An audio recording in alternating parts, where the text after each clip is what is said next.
আজকে বাংলার জমিনে দেখবেন এক শ্রেণীর লোক আছে, এক শ্রেণীর মানুষ আছে নবীজিকে কিন্তু গালিগালাজ করে, কোরআনের বিপক্ষে কথা বলে।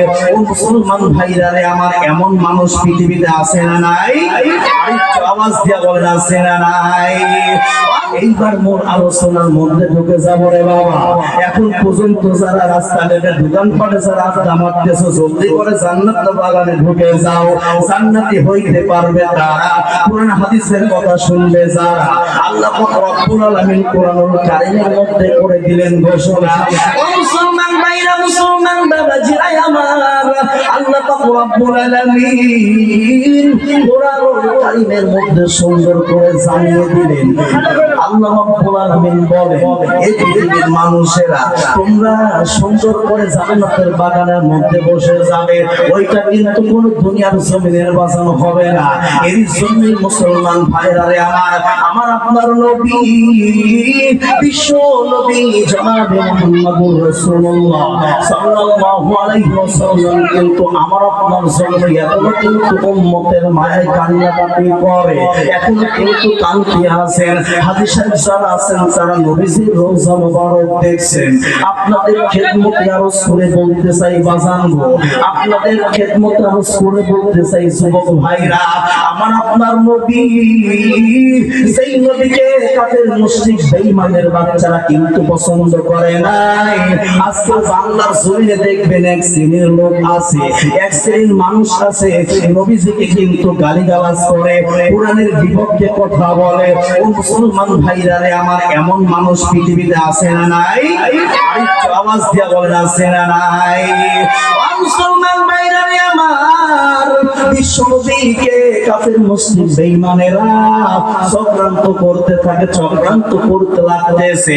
বিশ্বনবী যখন কালেমার দাওয়াত প্রচার করে, বিশ্বনবী মসজিদে নববীর মধ্যে সুন্দর করে কিন্তু কালেমার দাওয়াত প্রচার করে। বর্তমানে উলামা ওয়ারাসাতুল আম্বিয়া, উলামায়ে কেরামরাও কিন্তু এমন ভাবে কিন্তু দিন প্রচার করতেছে। বিশ্বনবী যখন সুন্দর করিয়া আমার আপনার মাঝে দেখেন কত সুন্দর করে দাওয়াত পৌঁছাইয়া দিল, কিন্তু আজকে কিন্তু আমরা কিন্তু সেই মুসলমান কিন্তু এখনো হইতে পারি নাই। ও মুসলমান বাবাজরা, ঠিক তেমনি ভাবে আমার আপনার নবী সুন্দর ভাবে ঘরের মধ্যে কালিমার দাওয়াত প্রচার করতে লাগে। ইতিমধ্যে আবু জেহেল তার সাথী সঙ্গীদেরকে ডাক দেওয়া বলে, হে আমার সাথী সঙ্গীরা, তোমরা কোথায় আছো, কোথায় আছো, জলদি করে আসো। আব্দুল্লাহর বেটা মুহাম্মদ দেখো কালিমার দাওয়াত প্রচার করে, আব্দুল্লাহর বেটা মুহাম্মদকে কিন্তু কতল করা লাগবে, আব্দুল্লাহর বেটা মুহাম্মদকে দুনিয়ার জমিন থেকে বিদায় করে দিতে হবে। এই কথা বলার পর মুসলমান ভাইরা রে আমার, সঙ্গে সঙ্গে কাফের মুশরিক বেঈমানের বাচ্চারা আবু জেহেলের কথা মানিয়া বিশ্বনবীর ঘরের মধ্যে চলে যাইতে লাগে। বিশ্বনবী কালিমার দাওয়াত প্রচার করে, ইতিমধ্যে তখন সুন্দর করিয়া বাহির দিয়া সুন্দর করে কাফের মুশরিক বেঈমানেরা দাঁড়ায় গেছে, বিশ্বনবীকে মারার চেষ্টা করতেছে। আমার আল্লাহ রাব্বুল আলামিন আসমান থেকে সুন্দর করে জিবরাইলকে পাঠায়, জিবরাইলকে পাঠাইয়া তখন বলতেছেন, আমার দোস্তর কাছে তোমরা চলে যাও, আমার বন্ধুর কাছে জিবরাইল তুমি চলে যাও। তখন বলতেছেন, হায় রব্বুল আলামিন, আমি তো যাইবো কি নিয়ে যাইবো? তখন বলতেছে, আমি তোমাকে বলে দিলাম তুমি আগে যাও। যাওয়ার পর রুমের মধ্যে ঢোকার পর বিশ্বনবীকে বললেন, আসসালামু আলাইকুম ইয়া রাসূলুল্লাহ, ইয়া হাবিবাল্লাহ, নবী গো আপনাকে জানায়া দিতে চাই, আপনাকে কিন্তু মারার জন্য কিন্তু ষড়যন্ত্র চলতেছে, আপনাকে দুনিয়ার জমিন থেকে কিন্তু বিদায় নেওয়ার পরিকল্পনা চলতেছে। এই কথা বলার পর বিশ্বনবী তখন সুন্দর করে জিবরাইলকে ডাক দেয়, জিবরাইল, কারা আমার বিরোধিতা করে, কারা আমার বিপক্ষে কথা বলে, ভাই আর কেউ নয়, আর কেউ নয়, আপনার আপন চাচা আবু জেহেল। মুসলমান ভাইরা আমার, দিলের মধ্যে ভয়ঙ্কর গাঁথিয়া লইবেন, আমরা কোন নবী জুলুম দেখেন, আমরা কেমন নবী পেয়েছিলেন মুসলমান। আল্লাহ রাব্বুল আলামিন জিবরাইল আমিন আলাইহিস সালাতু ওয়াস সালামকে সুন্দর করে বলে দিলেন, হে জিবরাইল, তোমাকে বলে দিতে চাই তুমি তোমার হাত দিয়া বালুর কণাগুলো নিবা। এই কথা বলার পর তখন আল্লাহ রাব্বুল আলামিনের হুকুম মানিয়া তখন সুন্দর করিয়া তখন জিবরাইল আমিন আলাইহিস সালাতু ওয়াস সালাম বালুগুলো নিতে লাগলেন। ও মুসলমান বাবাজিরা, মুসলমান ভাইরা, এখনকার সাধারণ বালু কিন্তু তখন ছিল না। তখন কিন্তু সেই সময় কিন্তু পাথরের কুচি কিন্তু ছিল বালু।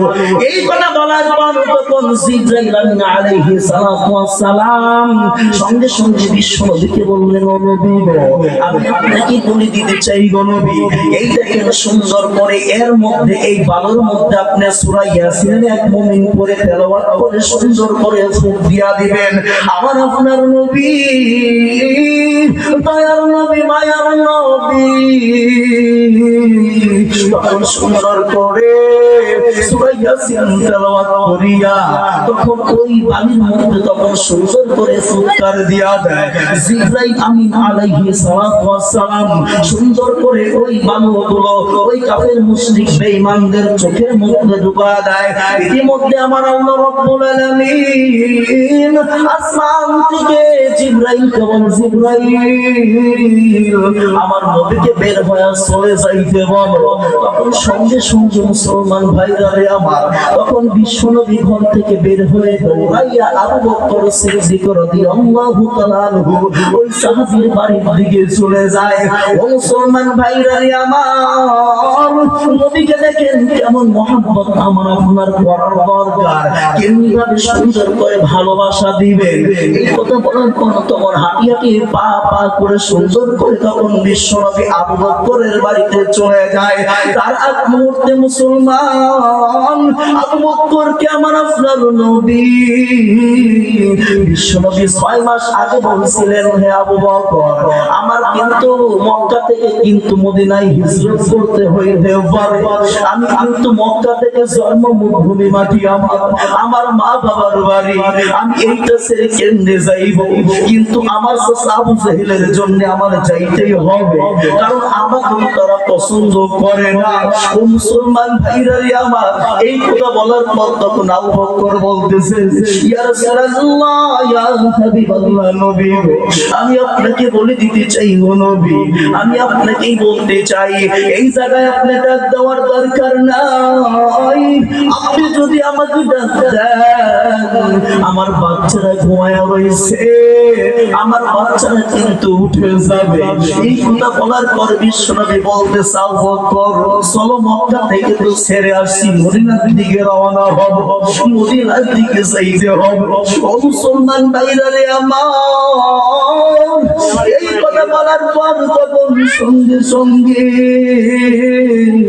আবু বকরকে নিয়া আবার নবী বিশ্বনবী হাদিয়াতি পা পা করে চলে যায়। চলে যাওয়ার পরবর্তী তখন সুন্দর করে যখন মদিনার দিকে যাবে, মদিনা যাইতে যাইতে যাইতে যাইতেই তখন কিন্তু এই দিক দিয়ে আবু জাহেলের লোকেরা কিন্তু চলে আসতেছে। আবু জাহেলের লোকেরা আবু বকরের বাড়িতে আসিয়া জিজ্ঞাসা করে, আবু বকর বাড়িতে আসুনি না? ছোট্ট একটা মেয়ে যার কেবল বয়স হলো 15 থেকে 17 বছর, 17 বছর থেকে 18 বছর কেবল বয়স। ওই তখন বলতেছে, কি ব্যাপার, এই জায়গাতে কি নবী আসছে কিনা? তখন বলতেছে, আমি তো বলতে পারবো না। এই কথা বলার পর মুসলমান ভাইরা আমার, এই কথা যখন বলা হয়, বলার পরবর্তীতে তখন সুন্দর করিয়া তখন বলতেছেন, জলদি করে বলো, জলদি করে বলো। তখন বলতেছে, আমি তো বলতে পারবো না, আমি তো বলতে পারবো না, আমার আপনার নবী আমার আপনার কোন দিক দিয়ে গেছে। এই কথা বলার সঙ্গে সঙ্গে মুসলমান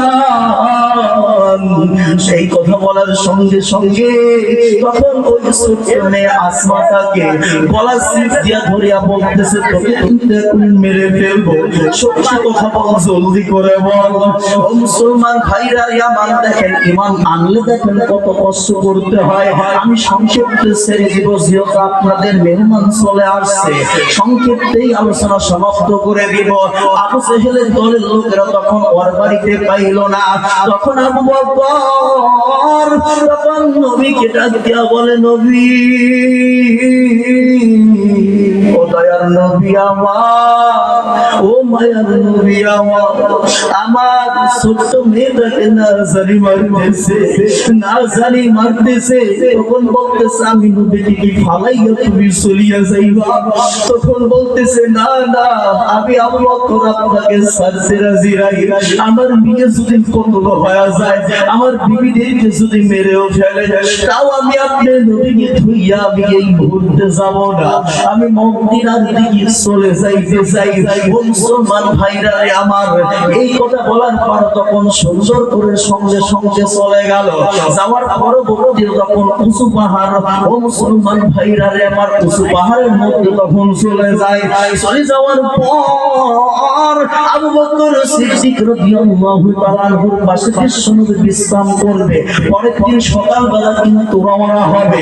রওনা হওয়ার সময় তার আগ মুহূর্তে তখন আবু বকর সিদ্দিক রাদিয়াল্লাহু তাআলা আনহু চতুর্দিক দিয়া তখন সুন্দর করে দেখে কোনো বিপদ আছে কিনা।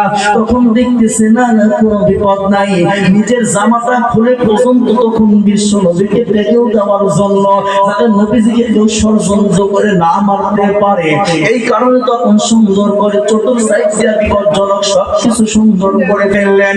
এইবার মুসলমান ভাইরা রে আমার, এইটা করার পর তখন সুন্দর করে ওই পথ দিয়ে কিন্তু একটা সাপ আসতেছিল।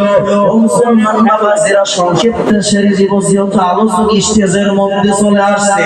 তখন সঙ্গে সঙ্গে সুন্দর করিয়া ওই সাপটা আবু বকর সিদ্দিকের পায়ে কিন্তু দর্শন করলো। ইতিমধ্যে নদী লাফ দিয়া উঠিয়া যায়। নদী লাফ দিয়া উঠার পর তখন আবু বকরকে ডাক দেয়, আবু বকর রে, আমার সাহাবী, তোমাকে বলে দিতে চাই, তুমি কিসের জন্য আমাকে ডাক দিলা না?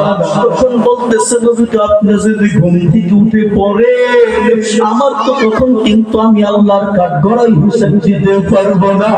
এই কথা বলার সঙ্গে সঙ্গে তখন বিশ্বনবী সুন্দর করে বিশ্বনবী মুখ থেকে থুতু বের করে আবু বকরের ভুঁড়ি আঙ্গুলের মধ্যে সুন্দর করে লাগাইয়া দিল। লাগাই দেওয়ার পর সঙ্গে সঙ্গে বিষগুলো পানি হয়ে গেল। ও মুসলমান ভাইরা রে আমার, একটাবার কি চিৎকার দিয়ে বলবেন না সুবহানাল্লাহ? আওয়াজ দিয়ে বলেন সুবহানাল্লাহ।